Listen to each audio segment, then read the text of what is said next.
In today's video, I'm going to be going over the basics of how to taper and optimize your 1 rep max attempt. So there's a few terms that you have to know. First of all is volume, sets times reps times weight. Then we have intensity. This is not how hard you train, this is proximity to 1 rep max. For example, a high intensity is 95% of 1 rep max, and a low intensity is 50% of 1 rep max. Okay, that's what intensity means. It's not like how hard you train, how high your heart rate is. It's none of that bullshit. It's a very objective number, proximity to 1 rep max. That's what it is. And then fitness levels. Okay, that's not how fast you can run 5 kilometers. That's how nice and peaked you are for a meet, or to like lift a certain number. If your fitness level is high, you're going to be able to lift a high number. If your fitness levels are low, you're all tired and stuff, you're feeling weak, and you're not going to be able to lift a lot. And so the whole idea is to have the fitness level as high as humanly possible. That's pretty much the objective we're trying to achieve. Something else that has to be kept in mind is that fatigue lowers fitness levels. So the logical approach to this is let's lower fatigue, because if fatigue is lowered, then fitness levels will increase. Therefore, I will be able to pull a high number.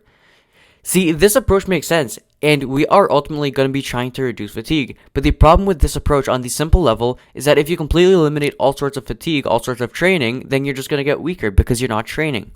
For example, if you don't bench press for 4 weeks straight, although fatigue is going to be at 0, over a certain period of time, fitness levels are going to decrease because you just become weaker.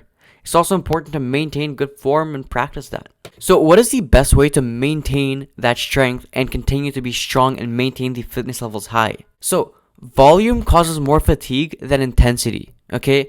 The higher the volume, the higher the fatigue. That's why in most tapers, as time goes closer and as you get closer to the meet or the 1 rep max attempt, the intensity will increase and the volume will decrease. That is because intensity does a better job of maintaining strength, whereas volume does a better job of increasing fatigue, which will ultimately decrease fitness levels in the short term, which we don't want. And so the basis of a taper is that you increase intensity as time goes by and as you get closer to the meet, decrease volume, and by doing that, fatigue will reduce, strength will get maintained, and fitness levels will increase. So say it's a lift like deadlifts. It's something you need a lot of recovery for. So you do your last heavy single like 10 days out. After you do that last heavy single, say your 1 rep max is 600 pounds, you do your last heavy single at 550 pounds, you might still want to do from that 10 days out a bit of light deadlift sessions. You know, maybe do a 2x2 with 400 pounds. That would be super light if you can deadlift 600 pounds. So that's not going to tire you out whatsoever, but you're still going to be practicing that super low rep range. There's like no volume there pretty much. No fatigue will be acquired from that, but you'll be maintaining that form practice. Whereas if it's a lift like bench press, you can recover from it quickly. You can do your last heavy single like 5 days out even, depending on what kind of lifter you're and how fast you recover. So you can do like your last heavy single like 5 days out, and then like 2 days later, maybe just like a super light bench session just to, you know, practice your form, keep the rep super low, the weight super low. And ultimately, by doing all of this, the intensity is going to be high, the volume is going to be low, therefore fatigue will be low, strength will be maintained, and fitness levels will increase, which is perfect and optimal in order to manifest a 1 rep max attempt.